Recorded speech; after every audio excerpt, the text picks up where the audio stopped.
સદગુરુદેવની જય, રામદેવજી મહારાજની, સંતરામ બાપાની જય.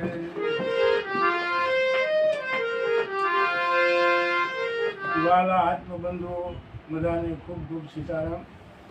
વિશેષમાં આજે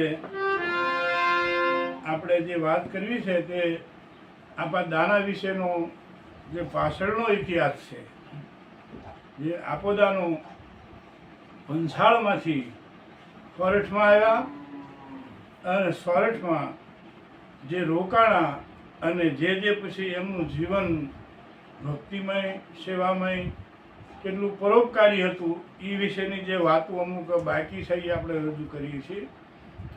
અને આ બધા જે મહાપુરુષો છે, જે થયા છે, એમનું જે જીવન છે એ એટલા બધા ત્યાગથી ભરેલું છે કે જે સામાન્ય માણસ આવું જીવી શકતા નથી. એટલે એમના જે પવિત્ર વિચારો, એમનો ત્યાગ, એમની સેવા, એમનું આત્મબળ, એ બધું જે છે એ આ બધા મહાપુરુષોમાં લક્ષણો હોય એ મહાપુરુષો જ એને કહી શકાય.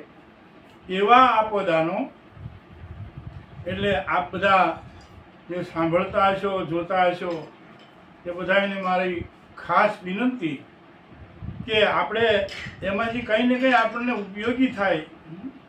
જે એમનો સત્સંગ પછી કેવું પવિત્ર જીવ્યા છે, આપણે એના વિશે જ ઊંડું ઉતરવાનું છે, જેથી જ આપણને ફાયદો છે. અને આપણું જે ભક્તિમય જીવન છે કે આચરણ શક્તિ જે આપણી છે, જે પવિત્રતામાં આપણું મન પુરવાયેલું છે, તો એ આપણને એનો અવશ્ય લાભ થાય જ છે. અને વેદ પુરાણ પણ એવું કહે છે કે તમે પવિત્ર વિચાર કરો કે છે તોય તમને એનું ફળ પ્રાપ્ત થાય છે. પવિત્ર વિચારો કરવાથી, આ દેહથી ભલે ન કરીએ આપણે, પણ પવિત્ર વિચારો પણ આપણે જો કરીએ તો એનો પણ આપણને મોટો લાભ છે. અને એ સંસ્કારો, એ પવિત્રતા આપણને પછી આપણી ભેળા રહેનારા જે નાના બાળકો છે કે ઘરના સભ્યો છે, તો એ બધાને બહુ ઉપયોગી છે. એટલે આવા મહાપુરુષો જે થયા એ એમનામ નથી થયા, એને બહુ જ કષ્ટી વેઠવી પડી છે. આ સમાજમાં રહીને માયાથી પર રહેતા હોય ને બીજાના માટે ખપી જતા હોય, એવા તો કોઈ મહાપુરુષો, અને એને આપણા ભક્તોએ, સંતોએ સાધુઓ તરીકે ઉપમા આપી છે, સાધુ તરીકેની ઉપમા આપી છે. કારણ કે સાધુને સંન્યાસી પ્યાસી પૂરણ પ્રેમના જે વાણીમાં કહે છે, દરેક જગ્યાએ મીરાબાઈએ પણ સાધુનું વર્ણન કર્યું છે, તોરલે પણ સાધુનું વર્ણન કર્યું છે. તો આ બધા જે સંતો થયા છે, જે ભક્તો થયા છે, જે સતીનારીઓ થયા છે, એ કંઈ ને કંઈ એવું મહાન પવિત્ર જીવન જીવીને આપણા માટે એટલું બધું મૂકતા ગયા છે કે જે આપણે સાંભળીએ, અંતરમાં ઉતારીએ ત્યારે આપણને આનંદની અનુભૂતિ થાય છે. એટલે આપ બધા જોતા હશો, સાંભળતા હશો, એની મારે એક તમને વિનંતી કરવાની છે કે આપ બને એટલું શેર કરજો, તો આપણી આ ચેનલ જે છે એ વધારે વિકસિત થાય અને જેટલો સત્સંગ ફેલાય. મારો સત્સંગ નથી, આ તો સત્સંગ આ બધા મહાપુરુષોનો સત્સંગ છે. આપણે તો ખાલી એની વાતો કરીએ છીએ, આપણી કોઈ તેવડ નથી, આપણે એવું જીવ્યા પણ નથી. આ તો જે જીવી ગયા એનો ઇતિહાસ આપણે રજૂ કરીએ છીએ. એટલે ખાસ કરીને બધાને મારે ખાસ વિનંતી છે કે આપણે શેર કરજો. જેટલો આ પ્રચાર છે, જે જાહેર થશે એટલું આપણા માટે બહુ સારું જ છે. કારણ કે ધર્મ છે, ભક્તિ છે, એ શ્રેષ્ઠ જ છે. બાકી નાશવંત શરીર તો આપણું સહી પડવાનું છે, બરાબર છે. એટલે આપણા દાના વિશેનો જે ઇતિહાસ છે એ હું થોડી વાતો કરું છું. પછી એક સાધુ વિશેનું ભજન લખેલું છે મારું જ, તે એ હું પણ પછી રજૂ કરીશ.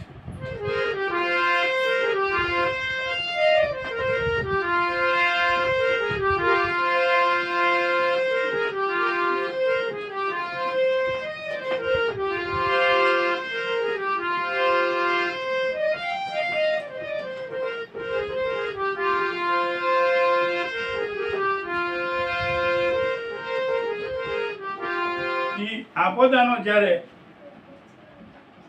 ભંસાળમાંથી કે છે ગરમલી ગામે આવ્યા, સોરઠમાં આવ્યા, ગાયો લઈને અને ના પછી ગાયોની સેવા આદરી. અને એમાં એવી ઘટના ઘટી જે આપણે આગળના જે વાત કરી છે એમાં એ વર્ણન કર્યું છે કે એ કણબી પટેલની દીકરીને જે માથામાં ઉંદરી થઈ હતી અને ઉંદરીમાં પાસપરું થઈ ગયું હતું, જીવાત થઈ ગઈ હતી અને ઈ માથામાં ખંજવાળતી હતી કે છે. અને આપો દાનો ઈ વડલા હેઠે ગાયું પાસે ઉતાતા બપોરના ટાઈમે એની દીકરીઓ પોદળા વીણવા આવી હતી. પોદળા ભેગા કરીને સાણા થાપીને બાળવા માટે કાયમ આવે અને ત્યારે એ આપો દાનો કે ભાળી જાય છે અને પાસે બોલાવે છે કે દીકરી તને માથામાં શું તું ખંજવાળ ખંજવાળ કરે છે? ત્યાં દીકરી એવું કહે છે કે બાપા મને ખંજવાળ બહુ આવે છે અને મોછલો કાઢીને જોવે તો પાસ પરું જીવાત નકરી જોઈ જાય છે. અને દીકરીને પૂછે ત્યાં દીકરી એવું કહે છે કે મને મારા બાપાનીને એવું કીધું હતું કે આ કોઈ કાળિયો કૂતરો જો સાટી જાય તો આને સારું થઈ જાય, એવું બધા વૈદોએ એને કે કીધેલું, બાકી સારું થતું નથી. અને તેથી આપા દાનાએ એ જીભે જીભે સાટીને એ ફોતરા હોય તે ઉખાડી નાખ્યા અને પાસ પરવું આપો દાનો કે પી ગયા તા. અને દીકરીએ તેથી એવું કીધું હતું કે બાપા આ મને સારું થઈ ગયું તા કે હા હું ઠાકરનો કાળિયો કૂતરો થઈ ગયો એમ. ઈ આપો દાનો. અને ઈ પછી ગરમલી ગામમાં એ રહેતા હતા અને ગાયોના ધણ હારે સેવાય એટલી કરતા હતા. અને એમાં જેમ જેમ ખબર પડવા માંડી એટલે લોકો બધા આપા દાનાના દર્શને આવવા માંડ્યા. કારણ કે આટલો બધો ત્યાગ, આટલી બધી સેવા કોણ કરે છે? ગંધાતું હોય, દુર્ગંધ મારતી હોય, એ તો મહાપુરુષોનું કામ છે, જેવા તેવાનું કામ નથી. એટલે બધા દર્શને આવવા માંડે છે આપા દાનાને ત્યાં. અને માણસો એટલું બધું આવવા માંડ્યું. આપો દાનો પછી આવે એનો આદર સત્કાર કરવો, રોટલા ખવારે રોકે. અને એમ કરતા કરતા કે છે ત્યાં દુકાળ પડ્યો. અને એ ગરમલી ગામમાં હતા અને દુકાળ પડ્યો. અને ત્યારે આપા દાનાને એમ થયું કે આ બધા આવે છે તો આમને આપણે રોટલા તો ખવડાવવા જોઈએ. અને હર હંમેશના તો સદાવ્રત ચાલુ થઈ ગયું. સદાવ્રત એટલે અનક્ષેત્ર અને સદાવ્રતમાં ફરક. સદાવ્રત એને કે કહેવાય કે સદાય વ્રત. અડધી રાતે આવે, 2 વાગે આવે, વહેલા 4 વાગે આવે તો એની હાટું રોટલા તૈયાર હોય, એને સદાવ્રત કહેવાય. નકર ત્યારે જગ્યામાં જાય કે 2 વાગ્યા પૂરું થઈ ગયું, લો અમે ન હોય. આ સદાવ્રત એટલે સદાય વ્રત. ગમે ત્યારે ભૂખ્યો માણ આવે ને ખાવા મળે. એ આપણા સાધુડા જે રોટલા ખાવા નહોતા મળતા એ ટાઈમના આ સાધુડાઓ બધાને રોટલા દઈને ધરવતા હતા. એ આપા દાનાએ પછી નક્કી કર્યું એક તો દુકાળ પડ્યો છે અને ગરીબડા માદા બાવા સાધુ ભિખારીઓ દોડી દોડીને આપા દાનાને ત્યાં આવે. અને આપા દાનાએ પછી નક્કી કર્યું અને તેલ નાખી જોળી ફેરવીને ગામમાં અને ફરતા ગામમાં 2-3 ગામમાં તેલ નાખીને બધાએ પછી નક્કી કર્યું કે આપો દાનો રોટલા બધાને ખવડાવે. એટલે અનાજ મીંડું આવવા અને અનાજના ઢગલા થવા માંડ્યા. અને ગામનાને કહી દીધું કે હવે તમે બધા છે ને દળવા માંડો ને ભળવા માંડો ને આપણે ક્યાંય બીજી મજૂરી નથી કરવી, ખાઓ પીવો ને બધા મજા કરો, ગાયોના દૂધણા ઘણા છે એ ક્યાં. અને આપા દાનાએ સદાવ્રત ચાલુ કર્યું અને વિહક તાવડીયું મંડાણી. અને રોજ હજારો માણસ આવે, રોટલા દાબે, દૂધ ને છાશ ને આનંદની લહેરો ઉપડી. અને એમ કરતા કરતા માણસો એટલું બધું વધવા માંડ્યું, દુકાળ પડેલો કે પછી તો એવું બન્યું કે ગામના બધા મૂંઝાણા. અને આપા દાનાને કીધું કે આપા કે શું છે? એ કે બાપા 20 તાવડીયું ચાલુ છે રોટલાની, પણ હવે રોટલા એ પૂરું પડે એવું નથી. પણ કે આપણે અનાજનો ક્યાં તૂટો છે? કે અનાજનો તૂટાની વાત નથી બાપુ, પણ વાત એ છે કે આ બધા રોજ દળવું પડે છે ઘંટલે. તો એ 30-40 ઘંટલા ચાલુ છે આપણા ગામના, પણ એટલું દળાતું નથી આ બધાને ખાઈએ કઈ એટલું રોટલા ખાઈએ એટલું. અને ત્યારે આપવા દાનાએ વિચાર કર્યો તો આનું હવે શું કરવું. અને પછી નક્કી કર્યું કે તો એક કામ કરો કે આલો આ 5 કોરી હવે આપણે છે ને ચોખા મગાવી અને ગોળ લાવો. અને બાકી કે જો આપણે આ ગાયું છે ને અને દૂધણા તો છે અને ઘી, ચોખા ગોળ અને ઘીનું સદાવ્રત ચાલુ કરી દઈએ કે. અને એ પછી ચાલુ કર્યું આપા દાનાએ. એટલે રોટલા ઘડવા માટે જે દળનું દળવાનું જે પ્રશ્ન હતો એ બંધ થયો અને મોટા મોટા હાંડલા ચાલુ કરી દીધા, ખાવું એટલું ખાય. અને એમ કરી કરીને કહે છે એ ચાલુ કર્યું અને ભાવનગરથી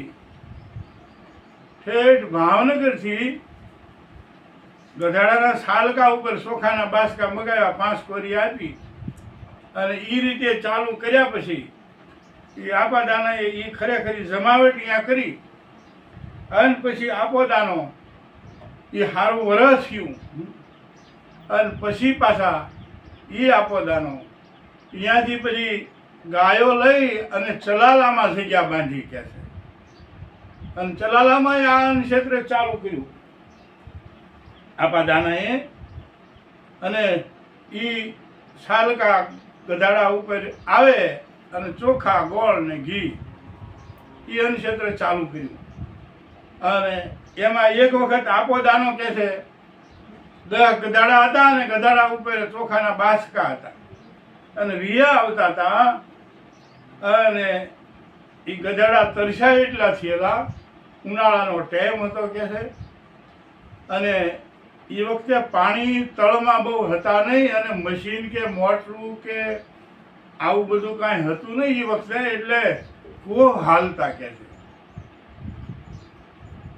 અને એક વાડીની અંદર 10 વીઘાનો સાહટિયો હતો અને 10 કોસનું પાણી આવતું હતું, એટલે 3 કોહ હાલતા હતા. અને ધોરિયામાં પાણી જતું હતું, આપોદાનો એ ગધાડા લઈને વી આવે અને એ મારેકના કાંઠે બરાબર નીકળ્યા અને ધોરિયામાં પાણી જતું હતું, ગધાડા તરસ્યા થયા હતા એટલે એ તરફ લઈ ગયા. ગધાડા મીઠા પાણી પીવા શું અને એ અહીંયાથી એક ભાઈ દોડીને આવ્યો પરોણો લઈ અને ગધાડાને મીઠો મારવા. પરોણે મારીને પાણી પીતા પાછા કાઢ્યા ગધાડાને. આપાદાના કે પણ આ બિચારા પહોળા ક્યાં પાણી પીવા જાય છે? એ કે ના આ પાણી તમે જ હાટું નથી રાખ્યું, અહીંથી પાણી નથી. તો બીજો આગળ એક સાહટિયો વિભાગનો કરેલો, તો આપોદાનો કે હાલો હવે ના આપણે જઈ, હવે અહીંયા જઈને પાણી પાયું કે છે. ગધાડાને લઈ ગયા ને પાણી ધરાઈને ગધાડાએ પીધું અને તરત જ તે આ જે ભાઈ ખેડૂત હતો એના 7 કોહનું પાણી ફૂંકાઈ ગયું. એ આપાદાનાનો પ્રતાપ. અને પણ આખો કૂવો ઉભરાણો એટલે ઓલો તરત દોડતો પાછો ગામમાં ગયો એ ખેડૂત પાસે કે આ આપણા કૂવાનું પાણી વી ગયું. ઓલા ભગત કે આવ્યા હતા ગધાડા લઈને ને પાણી પાતા હતા, મેં પીવા દેવાની ના પાડી કે અહીંથી બીજું આપણી પડખે વાડી છે એના ખેતરમાં કે પાણી માતું નથી, કૂવામાંથી પાણી ઉભરાણું છે. એ પાછા ન્યા આવ્યા કોઈ ખાતર બાપુ અને કર ગયા. આપા દાનાને કીધું કે હવે તમે કંઈક દયા કરો. એ કે તો ઠાકર દયા કરશે કે છતાં એમને કીધી દુઃખ થયું એવા આપોદાનો. અને એ આપાદાનાની વાતને આગળ જતા આપાદાનાને એવું થયું પછી તો જગ્યામાં અન્નક્ષેત્ર એટલું હાલે, સદાવ્રતમાં કોઈ ખામી નહીં. અને એ જ ગામનો એક વાણંદ સાંજ પડે એટલે વાળું પાણી કર્યા પછી રાત્રે આપાદાનાની સેવા કરવા જાય, પગ ચમકી કરે, માથું કસરે. હવે એમાં એ દાળીએ જેલો કોઈ ખેડૂની અને બાવળ ને બોરડી ને એ બધા કાંટાની ગૂંચ કરી અને ગાડામાં ચડાવે. પણ આપાદાનાને એટલો બધો માને, એટલા બધા એને ભગવાન જેટલો માને એ વાણંદ. અને એ સીમમાં ઘાસી ચડાવતો હતો કાંટાની, હણો થે ગાડામાં. પણ એટલી બધી મોટી ઘાસી હતી બાવળની બોરડીની કાંટાની, સડતી નહોતી. અને ત્યારે કહે છે થાકી ગયો ચડાવી. પછી કીધું કે હે આપાદાના, એ કે લાજ રાખજો મારી, કે મારી વારે આવજો. કારણ કે એને અંતરથી ચાહતો હતો એ વાણંદ. અને બન્યું એવું કે પોરો ખાઈને પછી ઘાસી ચડાવી અને હણો છે ત્યાં તો એ ઘાસી આખી ઘડીકમાં ગાડામાં સડી દઈ.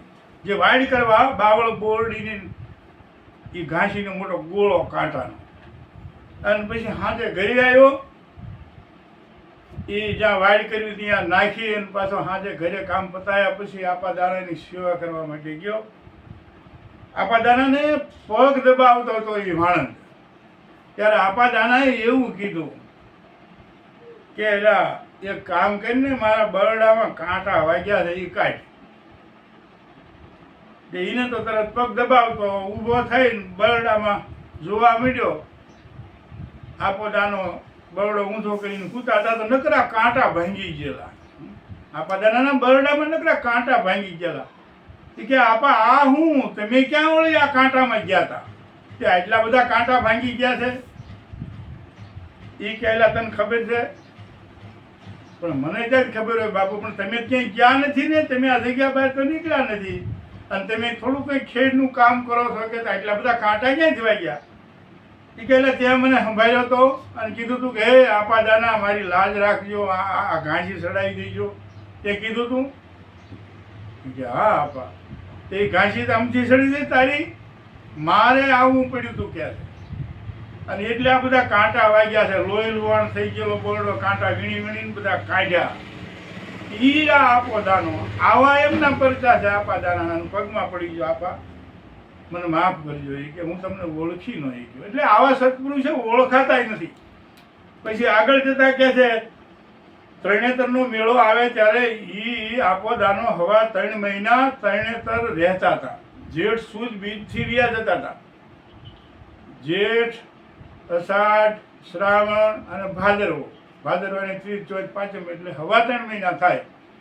અને એમાં ઈ મેળાની માલિકો હાદળ ભગત પરબના શિષ્ય સાદળ ઈ તરણેતરના મેળામાં આવી જાહેરમાં ભજનનો પ્રોગ્રામ હોય અહીંયા ઢોલની મગાવી અને 1, 2, 3, 4 ભજન ગાયતા ઢોલિયો ભાંગી નાખે. અને આપોદાનો કે અહીંયા હતા ને એવી વાત થઈ કેમ કે અહીંયા તો કે હાદળ ભગત આવે છે ને તો ગમે એવો ઢોલિયો હોય તો ભાંગી નાખે છે. અને એ મેળો ચાલુ. અને પછી આપા દાનાએ કીધું તો તમે એક કામ કરો ને, એ હાદળ ભગતને કયો આપણે અહીંયા આવે ને એક કે આપણે મોડી હોય ખાટલી મગાવો કોઈક ભરવાડના ઘરેથી કે. અને એ તરણેતર નાનું એવું ગામડું છે, બહુ સરસ પવિત્ર જગ્યા છે.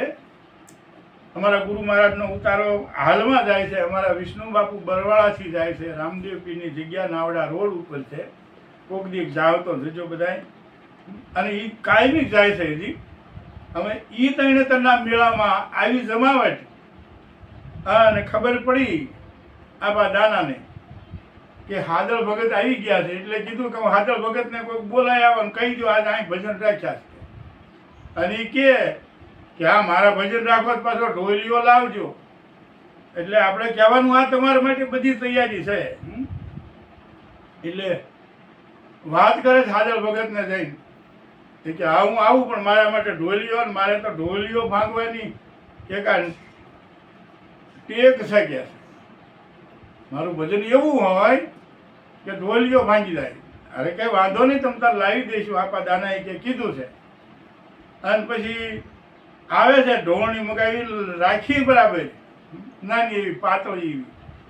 અને એ ઢોળણી ઉપર આસન કરી દે છે અને હાદળ વખત બિરાજમાન થાય અને ભજન ચાલુ કરે. એ મેળામાં ભાદરવા સુદ 30, 5નો મેળો છે. અને 1, 2, 3, 4 ભજન જેમ જેમ ગાય એમ ઈ ખાટલી હાવ વળી જાય એવી ખાટલી પાતળી એવી, હાવ જૂની ખાટલી ભાંગી જાય એવી.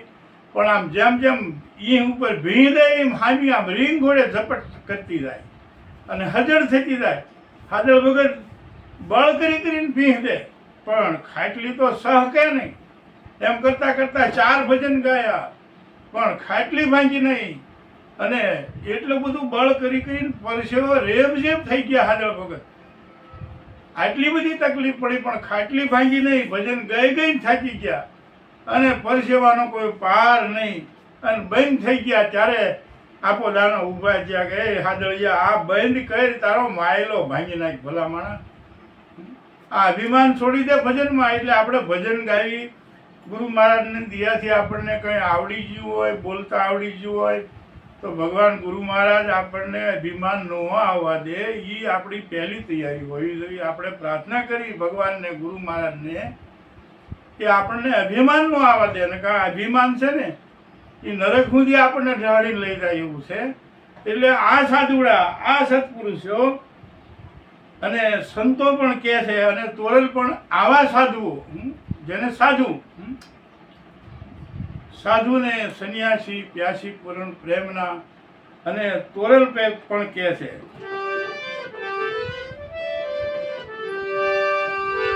સાધુડા હાલ્યામાં જમરા, એજી સાધુડા કઈ હાલ્યામાં જમરા.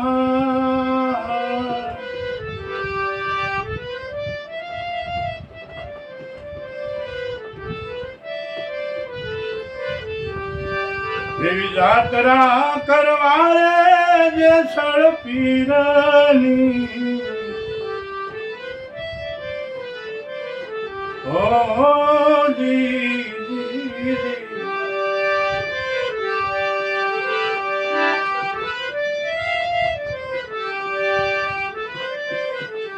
સાધુ ને સંન્યાસી રે,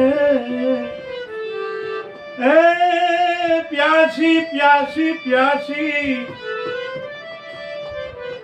પ્યાસી પૂરણ પ્રેમના.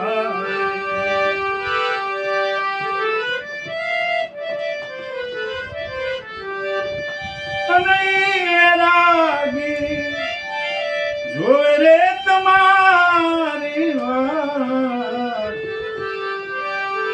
આસુડે ભીજાણીને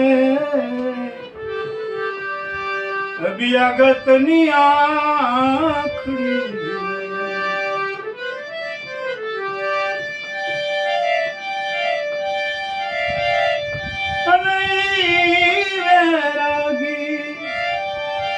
જોવે રે તમારી વાત,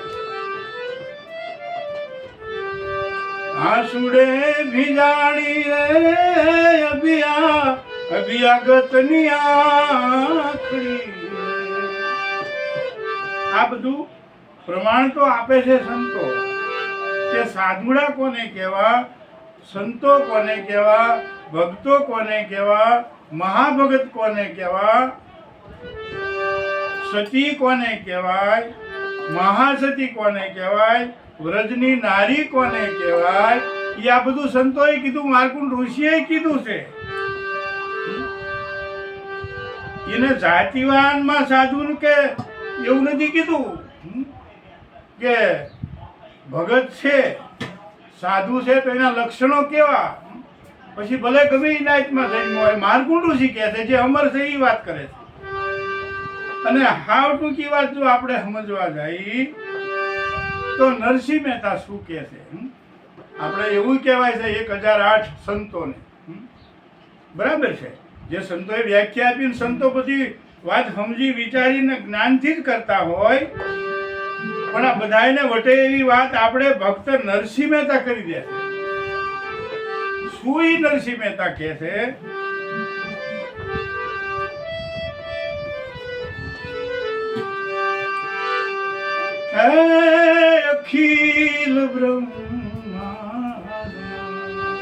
અખિલ બ્રહ્માંડમાં એક તું શ્રી હરિ, એક તું શ્રી હરિ, જુજવે જુજવે રૂપે અનંત ભાષે, અખિલ ના બધું પૂરું થઈ જાય, બધા પદ પૂરા થઈ જાય, બધી નાચ પૂરી થઈ જાય. અણુ અણુમાં એક તું શ્રી હરિ સાંભળા, જુજવે રૂપે અનંત ભાષે. હવે એમાં નાચ ક્યાં રહી, ભાત ક્યાં રહી, હારો મોળો ક્યાં રહ્યો, રાખમાં ધૂળમાં ઢેખાળામાં હળીના પોલાણમાં હરી કે હું છું. છતાંય આ પદ આપ્યા છે એ બરાબર છે, પણ સાધુઓને આ બધા મહાપુરુષોની વાત સતીનારીઓ સંતો કરે છે એ બધી યોગ્ય જ છે. એવા આપણે આ દાના બાપાની વાત કરતા હતા. હવે એ પછી આપણે આગળ પછી વાત કરશું. એ દાના બાપાની પછી ત્યાં સમાધિ થાય છે એ પહેલાં અહીંયા આવનાર બે પતિ પત્ની સેવા કરવા આપણા દાનાની જગ્યામાં કે છે આવે છે અને કાયમિક દર બીજે આવતા હોય છે. એને ઘણા વર્ષો થઈ ગયા છે ત્યારે આપો દાનો એવું કહે છે કે તમે બે જણા કાયમ આવો છો, તમારે કંઈ દીકરી દીકરો કંઈ હારે લાવતા નથી.